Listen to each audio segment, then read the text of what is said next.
Hi friends, നമ്മളിന്നിവിടെ 2020 PSC നടത്തിയ 3 എന്ന code നമ്പറുള്ള ചോദ്യപേപ്പറിലെ 20 ഇംഗ്ലീഷ് ചോദ്യങ്ങളാണ് നമ്മളിന്നിപ്പോൾ ചെയ്യാൻ നോക്കുന്നത്. നമുക്കിപ്പം ഒന്നാമത്തെ ചോദ്യം നോക്കാം. ഒന്നെന്ന് പറയുമ്പോൾ 51ാമത്തെ ചോദ്യമാണത്. He played a tune dash the violin. ചോദ്യം കാണുമ്പോൾ നിങ്ങൾക്ക് ഇതേത് ടോപ്പിക്കിൽ നിന്നുള്ള ചോദ്യമാണെന്ന് നമുക്ക് ആദ്യം നോക്കാം. He played a tune dash the violin. Option നോക്കിയാൽ ഇൻ, ഓൺ, വിത്ത്, ഓവർ.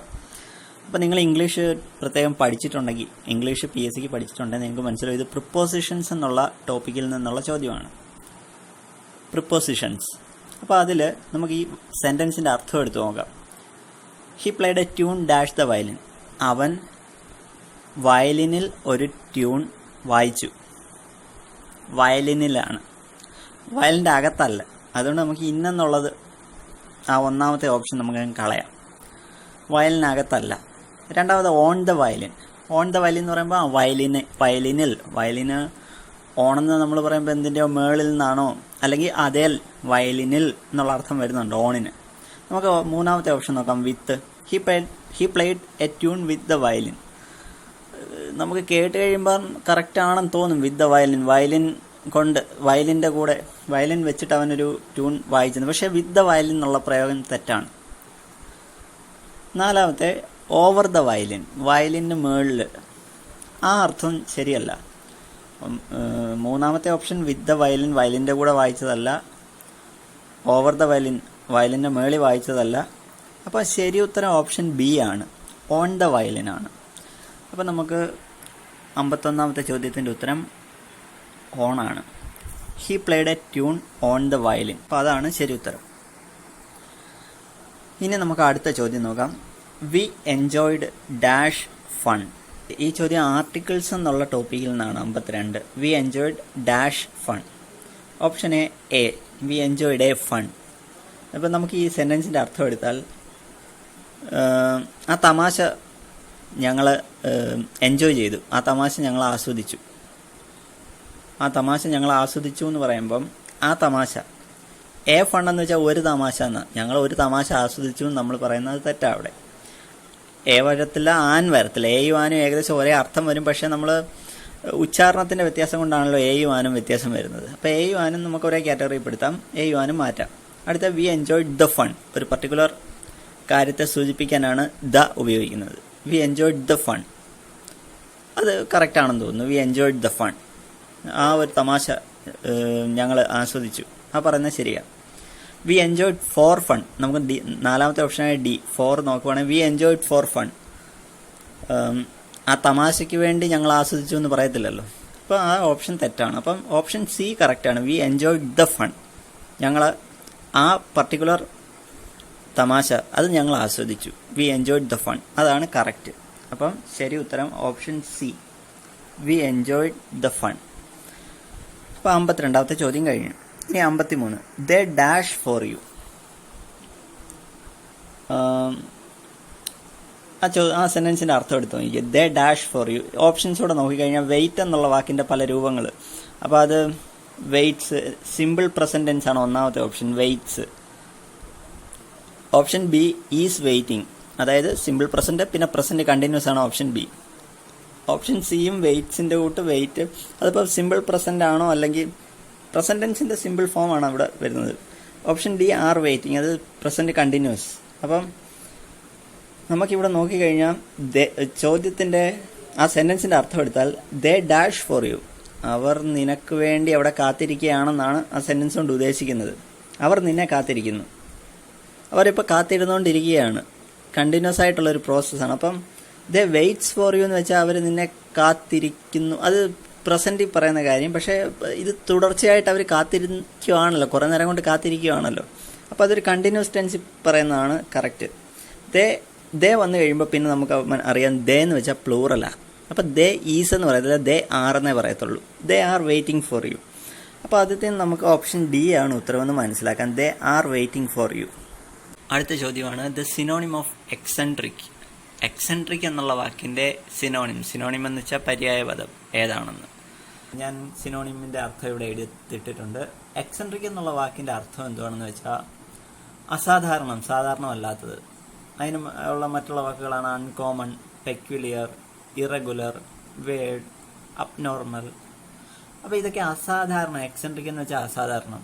സാധാരണ നമ്മളിപ്പം മെക്കാനിക്കൽ ഡിവൈസസിനെ കുറിച്ച് പറയുവാണെങ്കിൽ കറങ്ങുന്ന വീലൊക്കെ കറങ്ങും, അല്ലെങ്കിൽ നമ്മുടെ ഫാനൊക്കെ കറങ്ങുമല്ലോ. ഈ ഫാൻ സാധാരണഗതിയിൽ അത് നേരെ നിന്ന് കറങ്ങുന്നതാണ്. പക്ഷെ ചിലപ്പോൾ നമ്മൾ കാണത്തില്ലേ ആടി കറങ്ങുന്നത്, അതിൻ്റെ സെൻറ്റർ പോയിന്റ് കറക്റ്റ് നേരെ ഒരു സ്ഥലത്ത് നിൽക്കാതെ ഇങ്ങനെ ആടി കറങ്ങുന്നത്, അതും എക്സെൻട്രിക് ആണെന്ന് പറയാം. എന്ന് വെച്ചാൽ ഒരു ഇറഗുലറായിട്ട് കറങ്ങുന്നത്.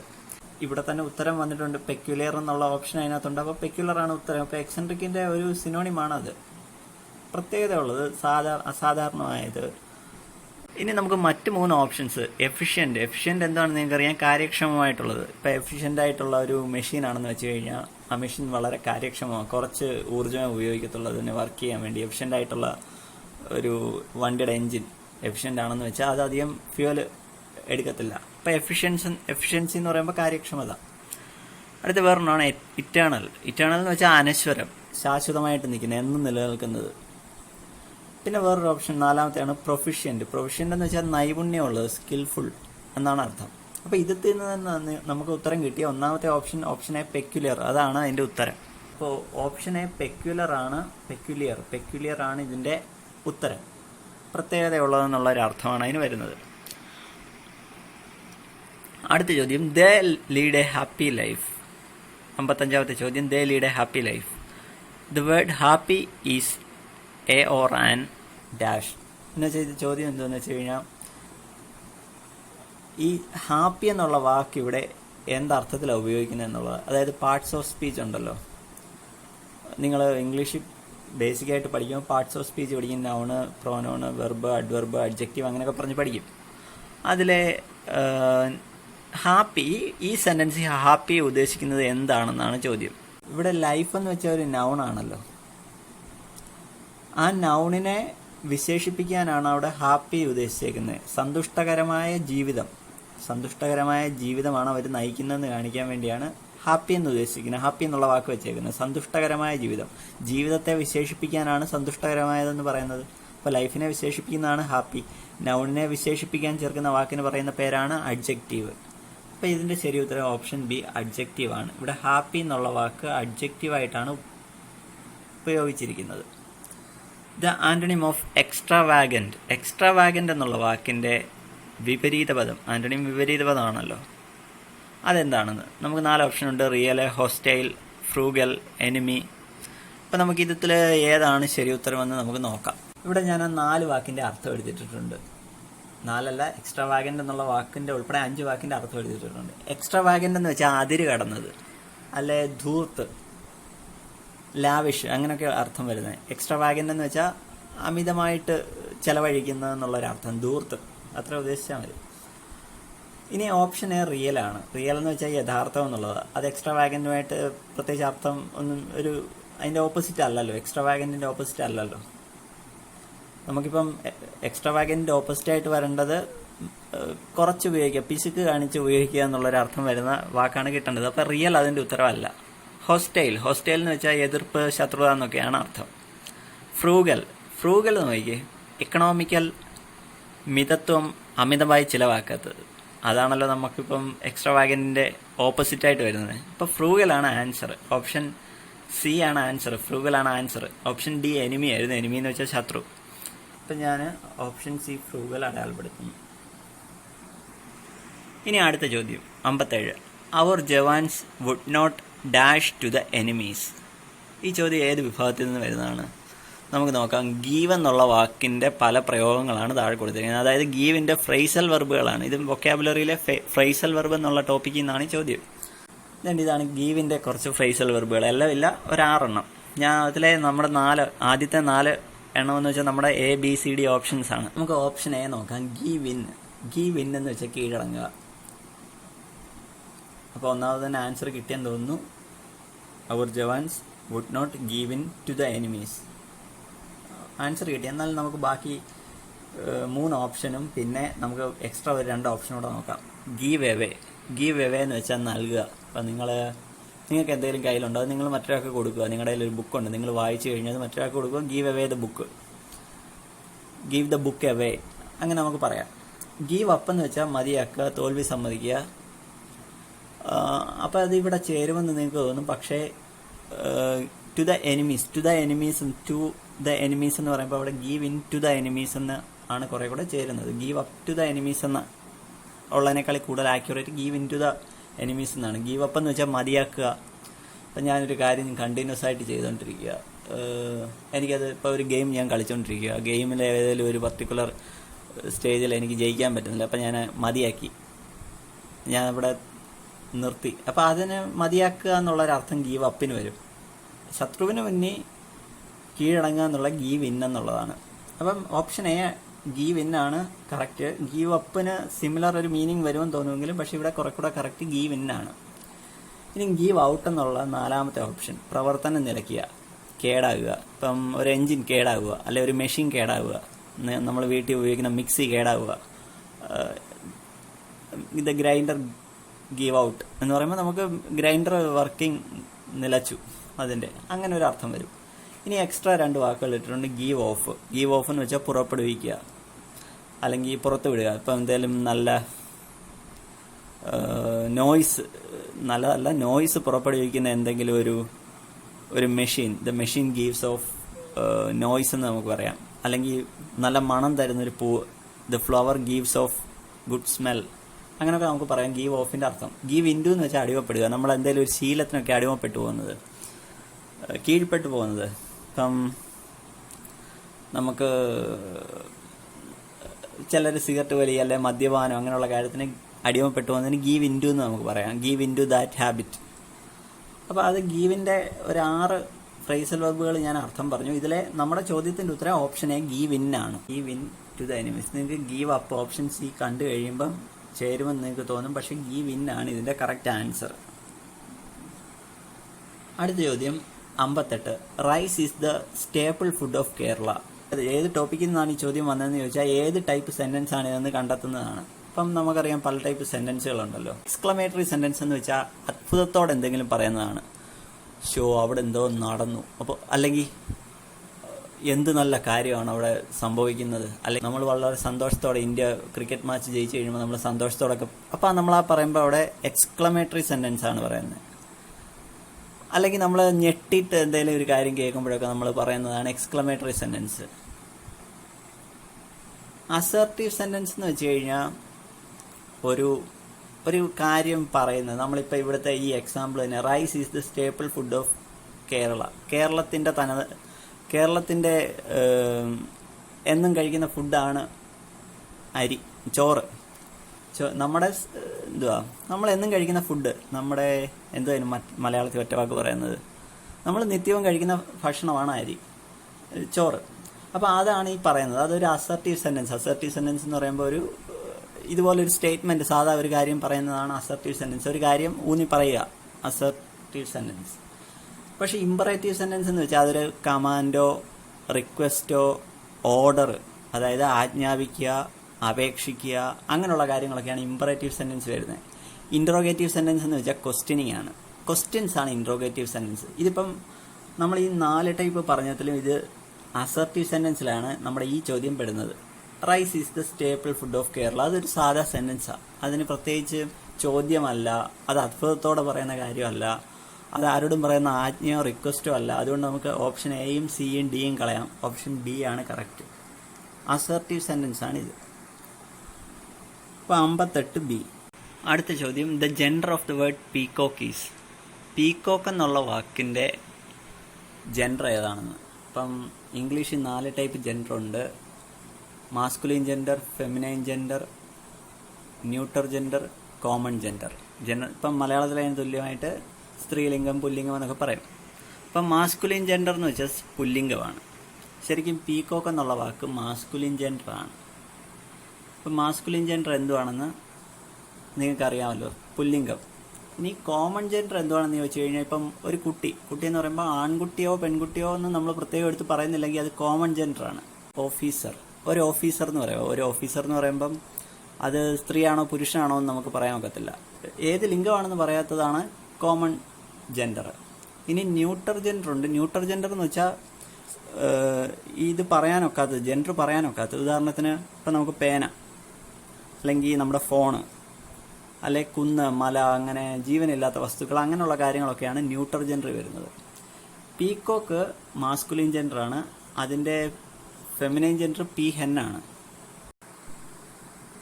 അടുത്ത ചോദ്യം, വിച്ച് വേർഡ് ഈസ് കറക്റ്റ്?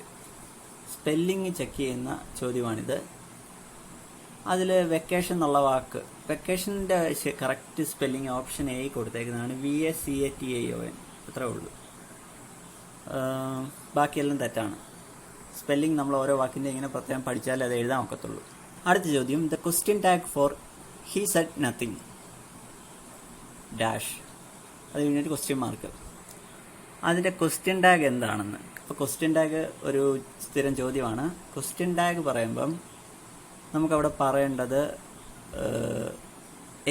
ഏത് രൂപത്തിലാണ് നമുക്ക് പറയേണ്ടതെന്ന് വെച്ച് കഴിഞ്ഞാൽ, ഒരു സെൻറ്റൻസ് തന്നിട്ട് ഒരു കോമ ഇട്ടിട്ട് ആയിരിക്കുമല്ലോ ക്വസ്റ്റ്യൻ ടാഗ് വരുന്നത്. നമുക്ക് ഈ സെൻറ്റൻസിലെ നൗണിൻ്റെ പ്രോനൗൺ കണ്ടെത്തണം. അപ്പം ഇവിടുത്തെ നൗണായിട്ട് തന്നിരിക്കുന്ന ഒരു പ്രോനൗണാണ്, ഹി ആണ്. ഹി, അതിൻ്റെ പ്രോനൗൺ ഹി തന്നെ, ഹി എന്നുള്ള അത് തന്നെ നമുക്ക് ഉപയോഗിക്കാം. പ്രോനൗൺ കിട്ടി. ഇനി നമുക്ക് ഇതിനകത്തെ ഓക്സിലറി വെർബ് കണ്ടെത്തണം. He said nothing. സെഡ് എന്ന് വെച്ചാൽ സേയുടെ പാസ്റ്റ് ടെൻസ് ആണ്. സേയുടെ പാസ്റ്റ് ടെൻസ് നമുക്കറിയാം, ഒരു വാക്കിൻ്റെ പാസ്റ്റ് ടെൻസ് എന്ന് വെച്ചാൽ ഡിഡ് പ്ലസ് ആ വാക്കാണ്. ഡിഡ് പ്ലസ് ആ വാക്കിൻ്റെ പ്രസൻറ്റ് ഫോം. ഇപ്പോൾ സേ എന്നുള്ള വാക്കിൻ്റെ പാസ്റ്റ് ടെൻസ് കിട്ടാൻ did plus say, did plus say ആണ് സെഡ്. അപ്പോൾ അതിൻ്റെ ഓക്സിലറി, സെഡിൻ്റെ ഓക്സിലറി വെർബ് ഏതാണെന്ന് ചോദിച്ചു കഴിഞ്ഞാൽ ഈ ഡിഡ് പ്ലസ് സേ എന്നുള്ളതിലെ ഡിഡ് ആണ് അവിടുത്തെ ഓക്സിലറി വെർബ്. അപ്പോൾ നമുക്ക് ഓക്സിലറി വെർബും കിട്ടി, പ്രോനൗണും കിട്ടി.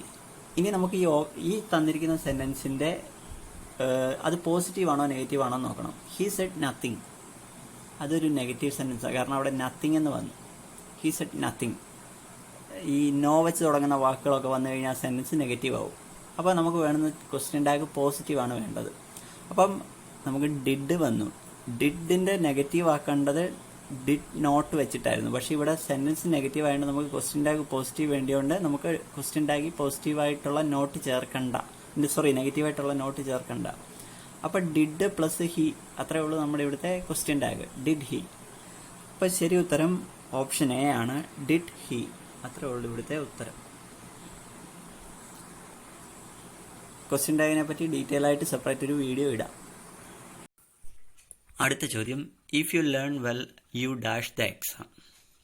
If you learn well you dash the exam.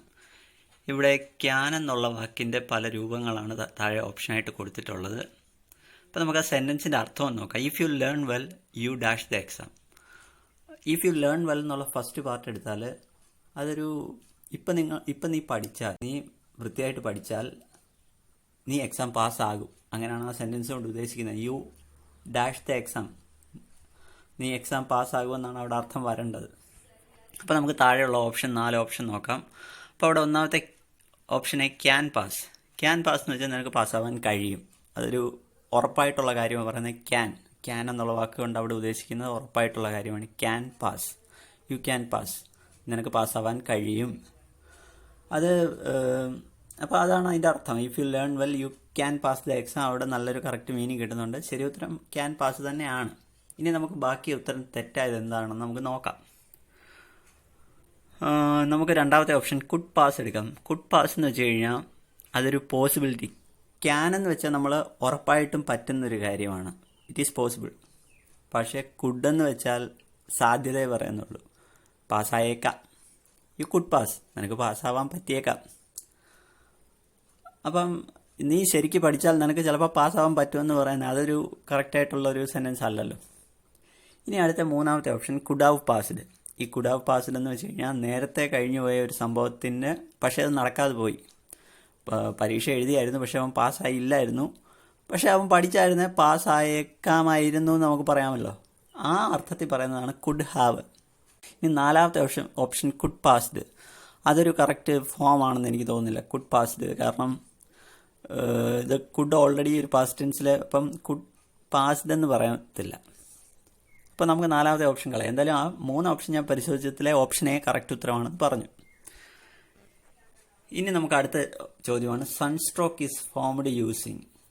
Sunstroke എന്നുള്ള വാക്ക് എങ്ങനെ ഉണ്ടാക്കിയെടുത്ത വാക്കാണെന്ന്. എന്ന് വെച്ചാൽ പ്രിഫിക്സ് ഒരു വാക്കിന് മുന്നിൽ ചേർക്കുന്നത്, ആദ്യം ഒരു വാക്ക് തുടങ്ങുന്നതിന് മുമ്പ് ചേർക്കുന്നത്. ഇപ്പം കോമൺ എന്നുള്ള വാക്കിൻ്റെ മുന്നിൽ അണ്ണെന്നുള്ള വാക്ക് ചേർത്താൽ അൺകോമൺ, അങ്ങനത്തെ വാക്ക് കിട്ടുമല്ലോ, അതാണ് പ്രിഫിക്സ്. പോസിബിളിന് മുന്നിൽ ഇമ്മെന്ന് ചേർക്കുമ്പോൾ ഇംപോസിബിൾ, അതാണ് പ്രിഫിക്സ് ചേർക്കുന്നത്. സഫിക്സ് ചേർക്കുന്നത് അതിന് ശേഷം, വാക്കിന് ശേഷം ചേർക്കുന്നതാണ്. അങ്ങനത്തെ വാക്കുകൾ നിങ്ങൾ കണ്ടിട്ടുണ്ടല്ലോ. ഇനി കോമ്പൗണ്ട് വേർഡ് എന്ന് വെച്ചാൽ രണ്ട് വാക്കുകൾ ഒന്നിച്ച് ചേർത്ത് ഉപയോഗിക്കുന്നതാണ്. ഇപ്പം സൺ സ്ട്രോക്ക്, സൺ ഒരു വാക്കാണ്, സ്ട്രോക്ക് ഒരു വാക്കാണ്. ഇത് രണ്ടും കൂടെ ചേർത്ത വാക്കാണല്ലോ സൺ സ്ട്രോക്ക്. അപ്പം 63ന്റെ ഉത്തരം ഓപ്ഷൻ സി ആണ്. സൺ സ്ട്രോക്ക് എന്ന് പറയുമ്പോൾ അതൊരു കോമ്പൗണ്ട് വാക്കാണ്. കാരണം രണ്ടിനും പ്രത്യേകം അർത്ഥമുള്ള വാക്കാണ്. പക്ഷെ രണ്ടും ചേർത്ത് കഴിയുമ്പം ആ പ്രത്യേകം അർത്ഥം അല്ല, ഇതിനൊരു പ്രത്യേക ഒരു അർത്ഥം കിട്ടുന്നുണ്ട്. ഈ ചേർത്ത് വെച്ച വാക്കിന് തന്നെ ഒരു അർത്ഥം കിട്ടുന്നുണ്ട്. അപ്പോൾ അതൊരു കോമ്പൗണ്ട് വേർഡ് തന്നെയാണ്. അടുത്ത ചോദ്യം, choose the correct idiom to substitute the underlined word. He did the work irregularly. അപ്പോൾ ഈ ചോദ്യത്തിൽ ഇറഗുലർലി എന്നുള്ള വാക്കിൻ്റെ അർത്ഥമുള്ള ഇഡിയമാണ് നമുക്ക് കണ്ടെത്തേണ്ടത്. അപ്പോൾ ഈ 4 ഇഡിയത്തിൻ്റെയും അർത്ഥം ഞാനിവിടെ എടുത്തിട്ടുണ്ട്. നമുക്ക് ഓരോന്നും നോക്കാം. ഒന്ന്, in black and white. In black and white എന്നുള്ള വാക്കിനർത്ഥം സംശയാതീതമായി, ക്ലിയറായിട്ട്, സംശയങ്ങളൊന്നുമില്ല, നമുക്ക് ഒരു വ്യക്തമായിട്ട് പറയുക. അല്ല പിന്നെ എഴുതപ്പെട്ടത്, രേഖപ്പെടുത്തിയ കാര്യത്തിൽ നമുക്ക് പിന്നെ സംശയമൊന്നും വരത്തില്ലല്ലോ. അപ്പം അങ്ങനെയുള്ള അർത്ഥമാണ് ഇൻ ബ്ലാക്ക് ആൻഡ് വൈറ്റ്. ആ ഇഡിയത്തിൻ്റെ അർത്ഥമാണ് സംശയാതീതമായി. ഇനി അടുത്ത ബൈ ഫിറ്റ്സ് ആൻഡ് സ്റ്റാർട്ട്സ്. ആ ഇഡിയത്തിൻ്റെ അർത്ഥം ക്രമമില്ലാതെ എന്നാണ്. നമ്മുടെ ചോദ്യം ഇറഗുലർലി എന്നായിരുന്നല്ലോ. അപ്പം അതിൻ്റെ ഉത്തരം ബൈ ഫിറ്റ്സ് ആൻഡ് സ്റ്റാർട്ട്സ് ആണ്. ഓപ്ഷൻ ബി ആണ് ശരി ഉത്തരം. ഇടവിട്ടെന്നൊക്കെ ഉള്ള അർത്ഥമാണ് ബൈ ഫിറ്റ്സ് ആൻഡ് സ്റ്റാർട്ട്സ്, ക്രമമില്ലാതെ. ഇനി അടുത്ത ഇൻ ഡീപ്പ് വാട്ടേഴ്സ്. നമ്മൾ ആഴക്കയത്തിൽ എന്നൊക്കെ പറയത്തില്ലേ മലയാളത്തിൽ. ഇൻ ഡീപ്പ് വാട്ടേഴ്സ്, കുഴപ്പത്തിൽ ചെന്ന് ചാടുക എന്നാണ് അതിൻ്റെ അർത്ഥം. അടുത്തതാണ് head over heels. Head over heels എന്ന് വെച്ചാൽ തീക്ഷ്ണ പ്രണയത്തിൽ വീണു പോവുക എന്ന് വെച്ചാൽ ചിന്തയൊന്നും ഇല്ലാതെ, മാഡ്ലി ഇൻ ലവ്. പിന്നെ അല്ലെ വേറൊരു അർത്ഥമാണ് വീണു പോവുക എന്നുള്ളൊരർത്ഥമുണ്ട് ബൈ ഫിറ്റ്സ് ആൻഡ് സ്റ്റാർട്ട്സ്. അതാണ് ഇവിടുത്തെ ശരി ഉത്തരം. അപ്പോൾ അടുത്ത ചോദ്യമാണ് the passive form of the child broke the toys. ഈ ഒരു വാക്യത്തിലെ സബ്ജക്റ്റ്, വെർബ്, ഒബ്ജക്റ്റ് ഏതൊക്കെയാണെന്ന് നമുക്ക് നോക്കാം. ഇവിടുത്തെ സബ്ജക്റ്റ് ചൈൽഡാണ്, കുട്ടി. ദ ചൈൽഡ്, കുട്ടിയാണ് സബ്ജക്റ്റ്. കുട്ടി ചെയ്ത ക്രിയ അതാണ് വെർബ്. ബ്രോക്ക്, കളിപ്പാട്ടം പൊട്ടിച്ചു, ബ്രോക്ക്. അപ്പം ബ്രോക്ക് എന്ന് വെച്ചാൽ ബ്രേക്കിൻ്റെ പാസ്റ്റ് ടെൻസ് ആണ്. ഡിഡ് ബ്രേക്ക് ആണ് ബ്രോക്ക്. അപ്പം ഡിഡ് ബ്രേക്ക് എന്നുള്ള അർത്ഥം നിങ്ങൾ ബ്രോക്ക് എന്ന് എടുത്താൽ മതി. വെർബ് ബ്രോക്കാണ്. ഇനി അടുത്തത് ഒബ്ജക്റ്റ്. എന്തിനെയാണ് ഈ കുട്ടി ചെയ്ത ക്രിയ, എന്തിനെയാണ് എന്തോ മാറ്റം സംഭവിച്ചല്ലോ. അപ്പം കളിപ്പാട്ടത്തെയാണ് പൊട്ടിച്ചത്. അപ്പോൾ ഇവിടുത്തെ ഒബ്ജക്റ്റ് ഏതാ? The toys. അപ്പോൾ സബ്ജക്റ്റ് കിട്ടി ദ ചൈൽഡ്, വെർബ് കിട്ടി ബ്രോക്ക്, ഒബ്ജക്റ്റ് കിട്ടി ദ ടോയ്സ്. അപ്പം നമ്മൾ ഇതിപ്പോൾ ആക്റ്റീവ് വോയിസിലാണ്. സബ്ജക്റ്റ്, വെർബ്, ഒബ്ജക്റ്റ് എന്നുള്ള രൂപത്തിൽ വരുന്നത് ആക്റ്റീവ് വോയിസ് ആണ്. പാസീവ് വോയിസ് എന്ന് വെച്ചാൽ ഒബ്ജക്റ്റ്, വെർബ്, സബ്ജക്റ്റ് എന്നുള്ള രീതി വരണം. അപ്പം ദ ടോയ്സ് ആദ്യം വരണം, ബ്രോക്ക് ഇടയ്ക്ക് വരും, ദ ചൈൽഡ് അവസാനം വരും. അപ്പം നമുക്കൊന്ന് പറഞ്ഞു നോക്കാം. ദ ടോയ്സ്, പിന്നെ ഇടയ്ക്ക് ബ്രോക്ക് വരണം, പിന്നെ അവസാനം ദ ചൈൽഡ് വരണം. പക്ഷേ അന്നേരം അർത്ഥം കിട്ടത്തില്ല. അപ്പോൾ അർത്ഥം കിട്ടണമെങ്കിൽ നിങ്ങളൊന്ന് ആലോചിച്ച് നോക്കണം. ദ ടോയ്സ് നമുക്ക് ആദ്യം വിടാം, അവിടെ പ്രശ്നമില്ല. പിന്നെ ബ്രോക്ക്, ഈ നമ്മൾ ആക്റ്റീവ് വോയിസിനെ പാസീവ് വോയിസ് ആക്കുമ്പം ഏത് വാക്ക് കടന്നാലും അതിൻ്റെ തേർഡ് ഫോം, അതായത് പാസ്റ്റ് പാർട്ടിസിപ്പിൾ ഫോം അതിലേക്ക് മാറും. അപ്പോൾ ബ്രേക്ക് എന്നുള്ള വാക്കിൻ്റെ പാസ്റ്റ് ടെൻസ് ഇവിടെ കിടന്നത് ബ്രോക്ക്. എന്തായാലും ഇത് V3 ഫോം, അതായത് പാസ്റ്റ് പാർട്ടിസിപ്പിൾ ഫോം ആകുമ്പോൾ ബ്രേക്ക്, ബ്രോക്ക്, ബ്രോക്കൺ എന്ന് വരണം. അപ്പോൾ ദ ടോയ്സ് ഇടയ്ക്ക് വരേണ്ടത് ബ്രോക്കൺ ആണ്. V3 ഫോമാണ്, വെർബിൻ്റെ V3 ഫോം. അപ്പോൾ ദ ടോയ്സ് വന്നു, ബ്രോക്കൺ വന്നു. ഇനിയും ലാസ്റ്റ് ദ ചൈൽഡ് എന്നുള്ള സബ്ജക്റ്റ് അവസാനം ഇടുമ്പോൾ അതിൻ്റെ കൂടെ ബൈ ചേർക്കും. നമ്മൾ ആക്റ്റീവ് വോയിസിനെ പാസീവ് വോയിസ് ആക്കുമ്പം സബ്ജക്റ്റിൻ്റെ കൂടെ ബൈ ചേർക്കും. അപ്പം by the child, the toys broken by the child. അർത്ഥം ഒത്തു വരുന്നുണ്ട്, പക്ഷേ ഇടയ്ക്ക് കുറച്ച് പണിയും കൂടെ ഉണ്ട്. നമുക്ക് ഇവിടുത്തെ ഓക്സിലറി വെർബ്, ഈ ആക്റ്റീവ് വോയിസിലെ ഓക്സിലറി വെർബ് ഏതായിരുന്നു ഞാൻ പറഞ്ഞത്? ആ ഓക്സിലറി വെർബ് എന്ന് വെച്ചാൽ വെർബിൻ്റെ കൂടെ വരുന്ന വെർബ്, കൂടെ വരുന്ന വാക്ക്. ഞാൻ പറഞ്ഞു ബ്രോക്കാണ് ഇവിടുത്തെ വെർബ്. അതിൻ്റെ കൂടെ വന്നെന്ന് വെച്ചാൽ ഡിഡ് ബ്രേക്ക് എന്നുള്ള വാക്കാണല്ലോ ബ്രോക്ക്. ഡിഡ് പ്ലസ് ബ്രേക്ക്, അതാണ് ബ്രോക്ക്. അപ്പോൾ അവിടുത്തെ ഓക്സിലറി വെർബ് ഡിഡ് ആണ്. ഓക്സിലറി വെർബ് ആക്റ്റീവ് വോയിസിൽ ഡിഡ് വന്നാൽ പാസീവ് വോയിസിലോട്ട് എത്തുമ്പോൾ അത് വാസോ വേറോ ആവണം. അതൊരു നിയമമാണ്. ആക്റ്റീവ് വോയിസിൽ ഓക്സിലറി വെർബ് ഡിഡ് വന്നാൽ പാസീവ് വോയിസിലോട്ട് മാറ്റുമ്പം ഡിഡിന് പകരം നമ്മൾ വാസോ വേറോ ഉപയോഗിക്കും. അത് വാസ് ഉപയോഗിക്കുന്ന എപ്പോഴാണ്, വേറെ ഉപയോഗിക്കുന്നത് എപ്പോഴാണെന്ന് നിങ്ങൾക്കറിയാം. വാസ് ഉപയോഗിക്കുന്നത് സബ്ജക്റ്റ് സിംഗുലർ ആയാൽ, സബ്ജക്റ്റ് എന്നല്ല ഇവിടെ ഇപ്പോൾ ഒബ്ജക്റ്റ് ആവും ആദ്യം വരുന്നത്, അത് സിംഗുലർ ആയാൽ. ആദ്യം വരുന്ന വാക്ക് സിംഗുലർ ആയാൽ നമ്മൾ വാസ് ഉപയോഗിക്കും, പ്ലൂറൽ ആയാൽ വേറെ ഉപയോഗിക്കും. ഇപ്പോൾ ഇവിടുത്തെ നമ്മൾ ആദ്യം ഇട്ട വാക്ക് ദ ടോയ്സ് ഒബ്ജക്റ്റ് ആയിരുന്നല്ലോ, ഇപ്പം പാസീവ് വോയിസിലോട്ട് ഇടുമ്പോൾ ആദ്യം എടുത്തിടുന്നത് ദ ടോയ്സ് എന്ന് പറയുമ്പം അത് പ്ലൂറൽ അല്ലേ, ഒരുപാട് ടോയ്സ് ഉണ്ടല്ലോ. ദ ടോയ്സ് ഒരു കളിപ്പാട്ടമേ ഉള്ളായിരുന്ന ദ ടോയ് എന്ന് പറഞ്ഞാൽ മതിയായിരുന്നു, അപ്പം നമുക്ക് വാസ് ഉപയോഗിക്കാം. പക്ഷേ ദ ടോയ്സ് എന്ന് പറയുമ്പോൾ അവിടെ വേറെ ഉപയോഗിക്കാൻ പറ്റുള്ളൂ. അപ്പം ഞാൻ നേരത്തെ പറഞ്ഞു ദ ടോയ്സ്, പിന്നെ ബ്രോക്കണ്, പിന്നെ അവസാനം ബൈ ദ ചൈൽഡ് എന്നുള്ള ഫോമിൽ ഇട്ടായിരുന്നു. നമ്മൾ ബ്രോക്കണിന് തൊട്ട് മുമ്പ്, അതായത് ദ ടോയ്സ് ഒബ്ജക്റ്റിനും വെർബായിട്ടുള്ള ബ്രോക്കണിനും ഇടയ്ക്ക് നമ്മൾ ഈ ഓക്സിലറി ഇടണം. The toys were broken by the child. ഇപ്പം നമുക്ക് പാസീവ് ഫോം കിട്ടി. The toys were broken by the child എന്ന് കിടക്കുന്ന ഓപ്ഷൻ ഡി ആണ്. അപ്പോൾ ഓപ്ഷൻ ഡി ആണ് ഇവിടുത്തെ ഉത്തരം. ആക്റ്റീവ് വോയിസിനും പാസീവ് വോയിസിനുമായിട്ട് പ്രത്യേക ഒരു വീഡിയോ ഇടാതെ എങ്ങനെയാണ് നമുക്ക് മാറ്റുന്നത്, കാരണം സ്ഥിരം ഒരു ചോദ്യമാണ്. അടുത്ത ചോദ്യം, ഐ ഡാഷ് ജസ്റ്റ് കം. നിങ്ങൾ നോക്കുമ്പം എന്ത് തോന്നുന്നു? ഐ ഡാഷ് ജസ്റ്റ് കം, ആ സെൻറ്റൻസ് കൊണ്ട് ഉദ്ദേശിക്കുന്നത് എന്താ? ഞാൻ എന്താണ്ട് ഇപ്പോൾ വന്നതേ ഉള്ളെന്ന് പറയുന്നതിൻ്റെ അർത്ഥമാണ് ഐ ഡാഷ് ജസ്റ്റ് കം. ഇപ്പം നിങ്ങൾ നോക്കുക, കം ഒരു പ്രസൻറ്റ് ടെൻസിൽ കിടക്കുന്ന വാക്കല്ലേ കം. കമ്മിൻ്റെ പാസ്റ്റ് ടെൻസ് കെയിമൊന്നും അല്ലല്ലോ ഇവിടെ വന്നേക്കുന്നത്, കമ്മല്ലേ. ഇപ്പം പ്രസൻറ്റ് ടെൻസ് അല്ലേ. അപ്പം ഞാനിപ്പോൾ വന്നു, പക്ഷേ ശരിക്കും അതിൻ്റെ അർത്ഥം എടുത്താൽ ഞാനിപ്പോൾ വന്ന് കഴിഞ്ഞ അതൊരു കഴിഞ്ഞ സംഭവമാണ്, ഞാൻ വന്ന് കഴിഞ്ഞത്. അപ്പോൾ അതെങ്ങനെ അവിടെ കം ഇട്ടത്? അവിടെ കെയിം അല്ലേ യഥാർത്ഥത്തിൽ വേണ്ടത്.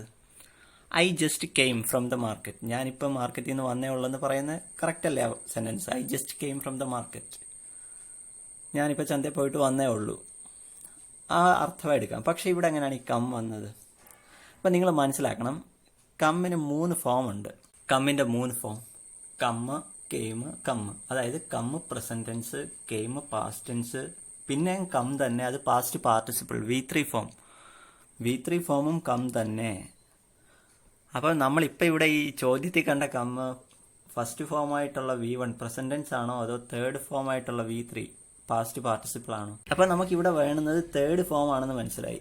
ഐ ഡാഷ് ജസ്റ്റ് കം, ഞാനിപ്പോൾ വന്നതേ ഉള്ളൂ, പാസ്റ്റ് പാർട്ടിസിപ്പിൾ. അപ്പം ഞാനിപ്പോൾ വന്ന് കഴിഞ്ഞതേ ഉള്ളൂ എന്നുള്ള അർത്ഥം വരണമെങ്കിൽ നമുക്ക് പ്രസന്റ് പെർഫെക്റ്റ് ടെൻസ് ആണ് അവിടെ വേണ്ടത്. പ്രസന്റ് പെർഫെക്റ്റ് ടെൻസ് എന്ന് വെച്ചാൽ ഒരു സബ്ജക്റ്റ് ആണ്. ഇപ്പോൾ ഇവിടുത്തെ സബ്ജക്റ്റ് ഐ, പിന്നെ ഹാസ്, ഹാവ്, ഹാഡ്, അതിൻ്റെ ഏതെങ്കിലും ഒരു ഫോം, ഹാസ് ഓർ ഹാവ് വരും പ്രസന്റ് പെർഫെക്റ്റ്. അപ്പോൾ ഇവിടെ ഐ ആണല്ലോ, ഐ ശരിക്കും പ്ലൂറലായിട്ട്, ഐ സിംഗുലർ ആയിട്ടുള്ള ഒരു നൗൺ, സിംഗുലർ ആണെങ്കിലും പക്ഷേ അത് പ്ലൂറലായിട്ടാണ് നമ്മളെപ്പോഴും ഉപയോഗിക്കുന്നത്. ഐ അതുകൊണ്ട് ഹാസ് ഉപയോഗിക്കത്തില്ല, ഹാവേ ഉപയോഗിക്കത്തുള്ളൂ. I have just come, I have just come. അപ്പം ഐ ഹാവ് കഴിഞ്ഞാൽ പിന്നെ V3 ഫോമാണ് വേണ്ടി, കം. കമ്മിൻ്റെ V3 ഫോമും കം തന്നെ. അപ്പോൾ I have just come sentence correct ആയല്ലോ. അപ്പം ഞാനിപ്പം വന്നതേ ഉള്ളൂ എന്നുള്ള അർത്ഥത്തിൽ ഐ ഹാവ് ജസ്റ്റ് കം എന്ന് പറയാം. One word substitute for the original inhabitants of a place is. The original inhabitants of a place, ഒരു സ്ഥലത്തെ യഥാർത്ഥ സ്വദേശികൾ നമ്മൾ മലയാളത്തിൽ പറയത്തില്ലേ, ഒരു സ്ഥലത്തെ യഥാർത്ഥത്തിൽ ഉള്ള ആളുകൾ. The original inhabitants of A place, സ്വദേശികൾ, അങ്ങനെ അർത്ഥം വരുന്ന വാക്ക് ഏതാണെന്ന് താഴെ പറയുന്നത്. അപ്പം നമുക്ക് ഈ 4 വാക്കിൻ്റെ അർത്ഥം എടുത്ത് നോക്കാം. ഒന്ന്, അക്കംപ്ലേസ്. ഓപ്ഷൻ ഐ അക്കംപ്ലൈസ് ആയിരുന്നു. അക്കംപ്ലൈസ് എന്ന് വെച്ചാൽ കുറ്റകൃത്യത്തിൽ കൂടെ സഹായിക്കുന്ന വ്യക്തിക്കാണ് നമ്മൾ അക്കംപ്ലൈസ് എന്ന് പറയുന്നത്. ഞാൻ പറയുന്ന ഉച്ചാരണം കറക്റ്റ് ആണോ എന്ന് ഞാൻ നോക്കുന്നില്ല. അക്കംപ്ലൈസ് എന്ന് ഞാൻ ഉച്ചരിക്കുകയാണ്, അതിൻ്റെ കറക്റ്റ് ഉച്ചാരണം എന്താണെന്ന് നമുക്ക് പിന്നീട് നോക്കാം. നമുക്ക് തൽക്കാലം അതിൻ്റെ അർത്ഥം നോക്കാം. കുറ്റകൃത്യത്തിൽ കൂടെ സഹായിക്കുന്ന വ്യക്തി എന്നാണ് ആ വാക്കിൻ്റെ അർത്ഥം. അതിന് സിനോണിമായിട്ട് വരുന്ന ബാക്കി 2-3 വാക്കുകളുണ്ട്. അബറ്റർ, ഹെഞ്ച്മാൻ, കണ്ണിവർ, കൊള്യൂഡർ. ഈ 4 വാക്കുകളും അക്കംപ്ലൈസ് എന്നുള്ള വാക്കിൻ്റെ സിനോണിംസ് ആണ്. അബറ്റർ, ഹെഞ്ച്മാൻ, കണ്ണിവർ, കൊള്യൂഡർ. ഞാൻ ഈ ഉച്ചരിക്കുന്ന ഉച്ചാരണം കറക്റ്റ് ആണോ എന്ന് ഞാൻ നോക്കിയില്ല. നിങ്ങളത് ഒന്ന് നോക്കിയാൽ തെറ്റായിരിക്കാം ചിലപ്പം. പക്ഷേ എന്തായാലും നമുക്ക് ഈ വാക്ക് പഠിച്ചാൽ മതിയല്ലോ. അബറ്റർ, ഹെഞ്ച്മാൻ, കണ്ണിവർ, കൊള്യൂഡർ. ഈ 4 വാക്കും അക്കംപ്ലൈസ് എന്നുള്ള വാക്കിൻ്റെ അർത്ഥത്തിൽ വരുന്നതാണ്. കുറ്റകൃത്യത്തിൽ കൂടെ സഹായിക്കുന്ന വ്യക്തി എന്നാണ് ഈ 5 വാക്കിൻ്റെ അർത്ഥം. നമുക്ക് ചോദ്യം അതല്ലായിരുന്നല്ലോ, ഒരു സ്ഥലത്തെ സ്വദേശികളെന്നല്ലേ. രണ്ടാമത്തെ വാക്ക് ഓപ്ഷൻ ബി നോക്കിയാൽ അബോറിജിൻസ്. അത് സ്വദേശികളെന്ന് തന്നെയാണ് അർത്ഥം. അപ്പം നമ്മുടെ ഉത്തരം ഓപ്ഷൻ ബി, അബോറിജിൻസ് ആണ് ശരി ഉത്തരം. ഇനിയും ബാക്കി രണ്ട് ഓപ്ഷൻ സിയും ഡിയും നോക്കാം. ഹെഡോണിസ്റ്റ് എന്നുള്ളത്, ഹെഡോണിസ്റ്റ് എന്ന് വെച്ചാൽ സുഖഭോഗങ്ങളാണ് ജീവിതത്തിൽ ഏറ്റവും പ്രധാനം എന്ന് കരുതുന്ന വ്യക്തിക്കാണ് ഹെഡോണിസ്റ്റ് എന്ന് നമ്മൾ പറയുന്നത്. സുഖഭോഗങ്ങളാണ് ജീവിതത്തിൽ ഏറ്റവും പ്രധാനം എന്ന് കരുതുന്ന വ്യക്തിയാണ് ഹെഡോണിസ്റ്റ്. ഇനി അടുത്ത ഓപ്ഷനാണ് കോസ്മോപൊളിറ്റൻ. കോസ്മോപൊളിറ്റൻ എന്നുള്ള വാക്കിന്റെ അർത്ഥം, ഇപ്പോൾ ഒരു വ്യക്തി കോസ്മോപൊളിറ്റൻ ആണെന്ന് വെച്ചാൽ ആ വ്യക്തിക്ക് എല്ലാ രാജ്യത്തും പോയി ജീവിക്കുമ്പോൾ സ്വന്തം സ്ഥലമാണെന്ന് കരുതി ജീവിക്കുന്ന ഒരു വ്യക്തി. അല്ലെങ്കിൽ ഇപ്പോൾ കോസ്മോപൊളിറ്റൻ സിറ്റി എന്ന് പറയുകയാണെന്ന് വെച്ചാൽ പല രാജ്യങ്ങളിൽ നിന്ന് വന്ന് ഉള്ള ആളുകൾ, പല സ്ഥലത്തു നിന്ന് വന്ന ആളുകൾ ഒത്തുചേർന്ന് ജീവിക്കുന്ന ഒരു സിറ്റി, അതാണ് അപ്പോൾ കോസ്മോപൊളിറ്റൻ എന്ന് വെച്ചാൽ പല സ്ഥലങ്ങളിൽ നിന്നുള്ളൊരു അർത്ഥം, അവിടെ എല്ലാം ഒത്തുപോകുന്നത് എന്നുള്ളൊരു അർത്ഥമുള്ള അർത്ഥമാണ് ആ വാക്കിന്, കോസ്മോപൊളിറ്റൻ എന്നുള്ള വാക്കിന് മാർക്ക് ചെയ്യുക, അബോറിജിൻസ്. ഇനി അടുത്ത ചോദ്യം, the candidates dash be in possession of their hall tickets. എന്താണ് സെന്റൻസിന് അർത്ഥം? The candidates dash be in possession of their hall tickets.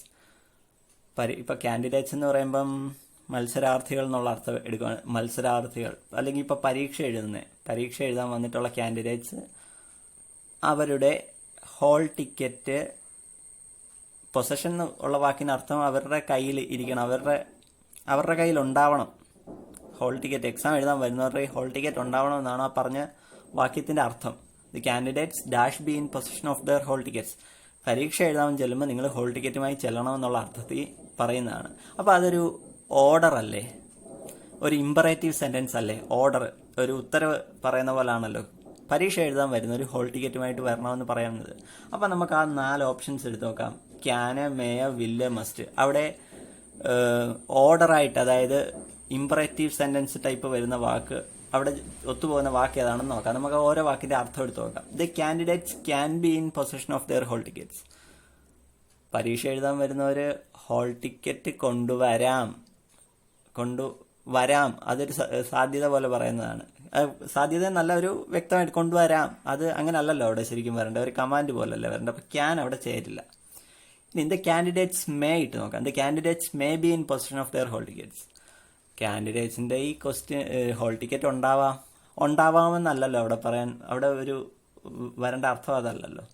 ഇനി മൂന്നാമത്തെ option, the candidates will be in position of their hall tickets. കാൻഡിഡേറ്റ്സിന്റെ hall ticket ഉണ്ടാവും എന്നൊരു വിശ്വാസം പറയുന്ന പോലെ, അതും അവിടെ ചേരുന്നതല്ല. ഇനി നാലാമത്തെ ഓപ്ഷൻ ഇട്ട് നോക്കാം. The candidates must be in position of their hall ticket. The candidates must be in position of their hall tickets എന്ന് വെച്ചാൽ കാൻഡിഡേറ്റ്സ് ഹോൾ ടിക്കറ്റ് കൊണ്ടുവന്നേ പറ്റൂ, അതാണ് മസ്റ്റ് എന്നുള്ളത്. മസ്റ്റ് ഒരു നിർബന്ധ ബുദ്ധിയോടെ പറയുന്നൊരു വാചകമാണ്. അപ്പം ആ ഒരു വാക്കാണ്. അപ്പം the candidates must be in position of their hall tickets എന്നാണ് കറക്റ്റ് ഉത്തരം. അടുത്ത ചോദ്യം 69. Balu to Akshara, where are you going? The reported form of this sentence is. ഇപ്പം ചോദ്യം എന്താണ്? ഒരു സെന്റൻസ് നമുക്ക് തന്നിട്ട് അതിൻ്റെ റിപ്പോർട്ടഡ് സ്പീച്ച് എഴുതാൻ വേണ്ടിയാണ് നമ്മുടെ ഈ ചോദ്യം. അപ്പം ഈ ചോദ്യം എന്താണെന്ന് വെച്ചാൽ, ബാലു അക്ഷരയോട് ചോദിച്ചു, നീ എവിടെ പോകുന്നു? ഇത് കണ്ടുകൊണ്ട് നിന്ന മൂന്നാമതൊരു വ്യക്തി ഇത് നാലാമതൊരു വ്യക്തിയോട് പോയി പറയുകയാണ്, ബാലു അക്ഷരയോട് ചോദിച്ചു അവൾ എവിടെ പോവുകയായിരുന്നു എന്ന്. അപ്പം ശ്രദ്ധിച്ചോണം, ഡയറക്റ്റ് സ്പീച്ച് ബാലു അക്ഷരയോട് ചോദിച്ചു നീ എവിടെ പോവുകയാണ്. അത് മൂന്നാമതൊരാൾ നാലാമതൊരാളോട് പോയി പറഞ്ഞത് എങ്ങനെയായിരുന്നു? ബാലു അക്ഷരയോട് ചോദിച്ചു അവൾ എവിടെ പോവുകയായിരുന്നുവെന്ന്. ഇപ്പം ടെൻസ് മാറിയുണ്ടോ? ഡയറക്റ്റ് സ്പീച്ച് ബാലു അക്ഷരയോട് നീ എവിടെ പോവുകയാണെന്ന് ചോദിച്ചാൽ പ്രസന്റ് ടെൻസ് ചോദിച്ചു. അത് മൂന്നാമതൊരാൾ നാലാമതൊരാളോട് പോയി പറയുമ്പം അത് പാസ്റ്റ് ടെൻസ് ആകും. അവൾ എവിടെ പോവുകയായിരുന്നു എന്ന് ചോദിച്ചു. അപ്പം ബാലു ടു അക്ഷര, അതൊരു ചോദ്യമാണല്ലോ ചോദിച്ചത്.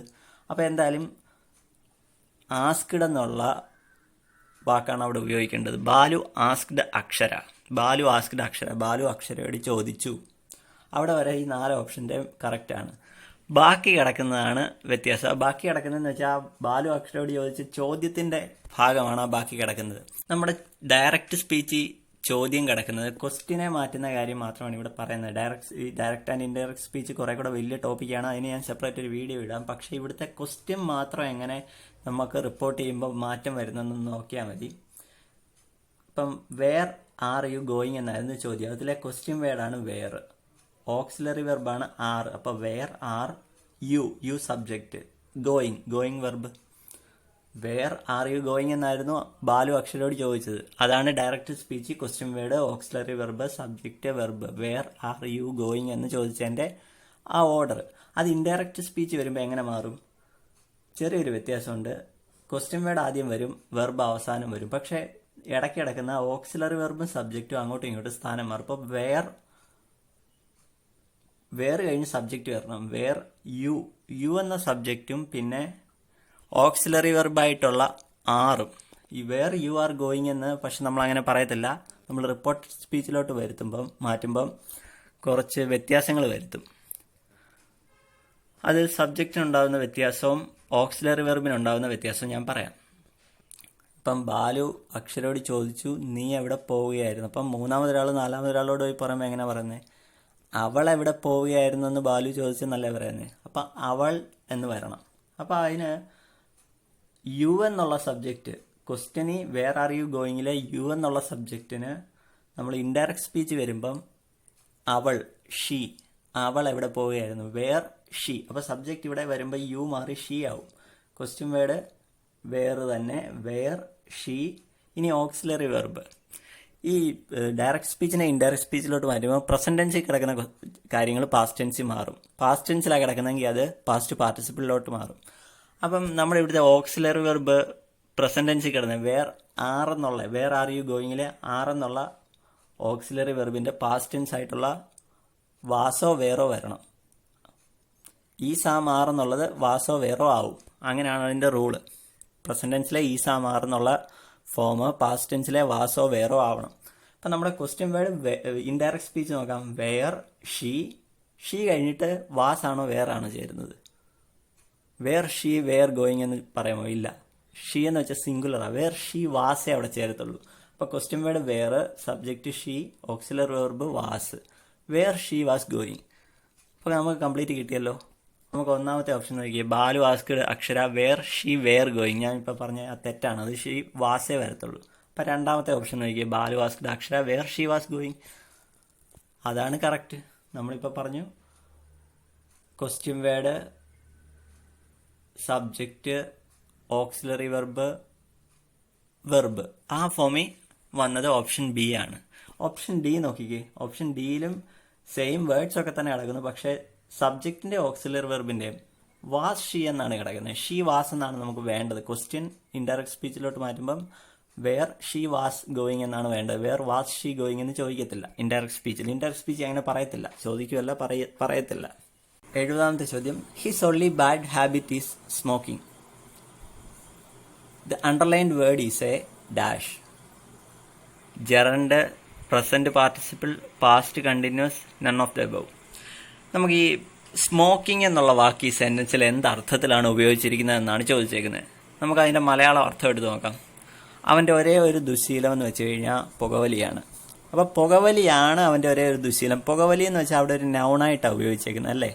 പുകവലി എന്നുള്ള ആ ഒരു പരിപാടിയാണ് അവന്റെ ആകെ ഒരു ദുശ്ശീലം. അപ്പോൾ പുകവലി എന്നുള്ളൊരു നൗണാണ്. അവൻ വലിച്ചുകൊണ്ടിരിക്കുന്ന ക്രിയ അല്ല അവിടെ ഉദ്ദേശിക്കുന്നത്. പുകവലി എന്നുള്ള സ്വഭാവമാണ് അവന്റെ ആകെയുള്ളൊരു ദുശ്ശീലം. അപ്പോൾ അതവിടെ ഒരു നൗണായിട്ടാണ് വരേണ്ടത്.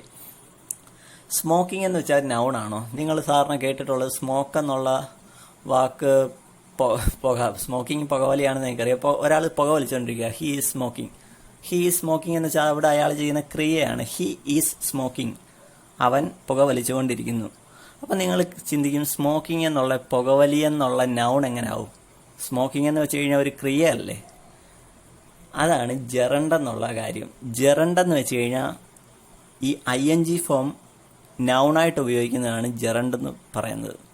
നമുക്ക് ING ഫോമിനെ വെർബായിട്ട് ഉപയോഗിക്കാം, നൗണായിട്ട് ഉപയോഗിക്കാം. ING ഫോം വെർബായിട്ട് ഉപയോഗിക്കുന്നത് നമ്മൾ സാറിന് കാണുന്ന വാക്യങ്ങളിലൊക്കെ കാണുന്നത്. ING ഫോം നൗണായിട്ട് ഉപയോഗിച്ചാൽ അതിനാണ് ജെറണ്ട് എന്ന് പറയുന്നത്.